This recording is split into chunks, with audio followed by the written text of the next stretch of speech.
அண்மை செய்தியை பார்த்து வருகிறோம். தமிழக காங்கிரஸ் கமிட்டி தலைவர் மாற்றம் செய்யப்பட்டிருக்கிறார். மக்களவை தேர்தல் நெருங்கும் நிலையில் தமிழக காங்கிரஸ் கமிட்டி தலைவர் மாற்றம் செய்யப்பட்டிருக்கிறார். தமிழக காங்கிரஸ் கமிட்டி தலைவராக செல்வ பெருந்தகை நியமனம் செய்யப்பட்டிருக்கிறார்.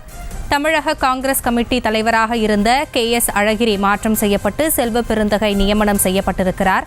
மக்களவை தேர்தல் நெருங்கும் நிலையில் தமிழக காங்கிரஸ் கமிட்டி தலைவர் மாற்றம் நிகழ்ந்திருக்கிறது. அது குறித்தான அண்மை செய்தியை பார்த்து வருகிறோம். தமிழக காங்கிரஸ் கமிட்டி தலைவராக செல்வ பெருந்தகை நியமனம் செய்யப்பட்டிருக்கிறார். இது குறித்த கூடுதல் விவரங்களோடு இணைகிறார் எமது செய்தியாளர் அன்வர். வணக்கம், விவரங்களை வழங்கலாம்.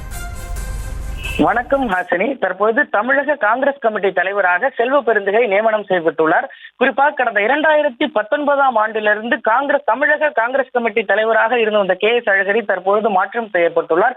குறிப்பாக 2024 நாடாளுமன்ற தேர்தலில் தற்போது தமிழக காங்கிரஸ் கமிட்டி தலைவராக செல்வ பெருந்தகை நியமனம் செய்யப்பட்டுள்ளார். கடந்த சில மாதங்களாகவே காங்கிரஸ் கமிட்டி தலைவர் பதவிக்கு மாற்றம் செய்யப்படும் என தெரிவிக்கப்பட்டு வந்த நிலையில் தற்போது இந்த மாற்றமானது இந்திய தேசிய காங்கிரஸ் கமிட்டி சார்பில் தெரிவிக்கப்பட்டுள்ளது. இந்நிலையில் தமிழக காங்கிரஸ் சட்டமன்ற குழு தலைவராக இருந்து வந்த சட்டமன்ற உறுப்பினர் செல்வ பெருந்தகை தற்பொழுது தமிழக காங்கிரஸ் கமிட்டி தலைவராக நியமனம் செய்யப்பட்டுள்ளார். அதனை தற்பொழுது காங்கிரஸ் செயற்குழு காங்கிரஸ் பொதுச் செயலர் KC வேணுகோபால் தெரிவித்துள்ளார்.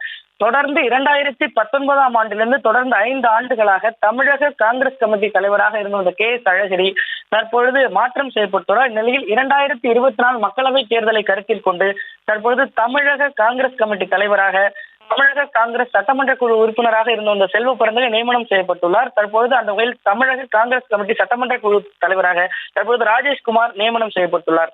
மேலும் 2019 ஆண்டிலிருந்து 5 ஆண்டுகளாக தமிழக காங்கிரஸ் கமிட்டி தலைவராக KS அழகிரி இருந்து வந்த நிலையில் தற்பொழுது இந்த மாற்றமானது நிகழ்ந்துள்ளது. ஹாசன், தங்களுடைய விவரங்களுக்கு நன்றி அன்பர். செய்திகளை உடனுக்குடனும் துல்லியமாகவும் தெரிந்து கொள்ள சப்ஸ்கிரைப் பண்ணுங்க.